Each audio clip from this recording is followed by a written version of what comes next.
नमस्कार मंडळी, अंजली स्वयंपाकघरात तुमचं सर्वांचं स्वागत आहे।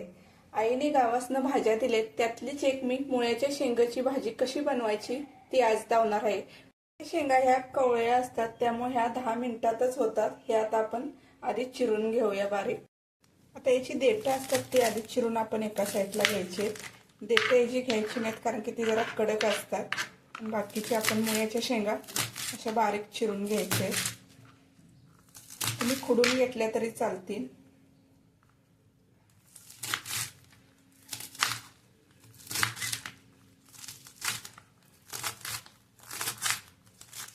अशा पद्धतीने सर्व शेंगा आपण आधी चिरून घेणार आहोत।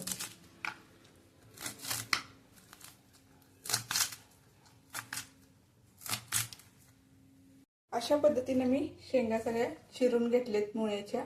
आता फोडणी देण्यासाठी लागणारे साहित्य बघूया। 2 बारीक चिरलेले कांदे घेतलेत, जिरे घेतलेत अर्धा चमचा हळद घेतल्या, अर्धा चमचा तिखट घेतले, मीठ घेतले चवीपुरतं, अर्धा चमचा शेंगदाण्याचे कूट घेतले। आता काय ठिकाणी ह्याला डिंगरी पण बोलतात, आमच्या गावी ह्याला मुळ्याच्या शेंगा बोलतात। चला आता सुरुवात करूया। कढई गरम झाले, आता आपण तेल घालूया। 1 चमचाच तेल टाकायचं। बारीक चिरलेला कांदा,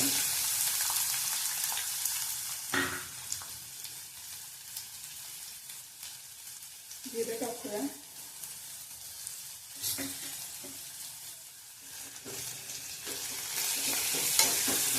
कांदा चांगला तेलात भाजून घ्यायचा आहे, हलकासा सोनेरी कलर येईपर्यंत।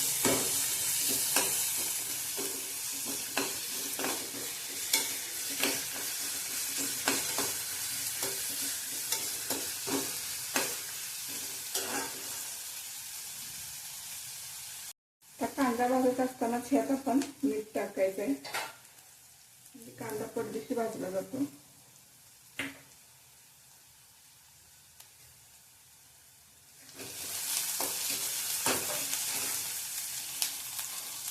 आता कांदा भाजला गेलाय, ह्यात हळद टाकूया, लाल तिखट, चांगलं एकत्र करून घेऊया आपण।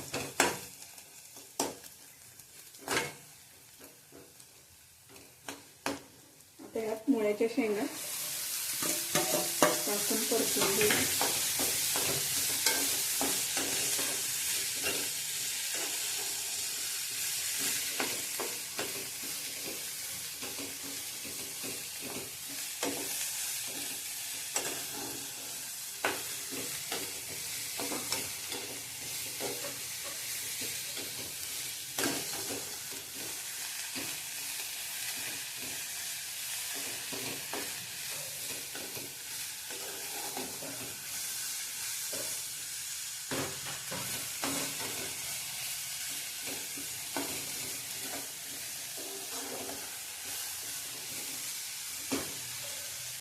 आता मुळ्याच्या शेंगा चांगल्या तेलात आपण भाजलेत। आता याच्यात झाकण ठेवूया, गॅस स्लो करून वाफेवरती शिजून देऊया थोडी। आता ह्यात अर्धा चमचा शेंगदाण्याचे कूट घेतलेले ते टाकून एकत्र करून घेऊया।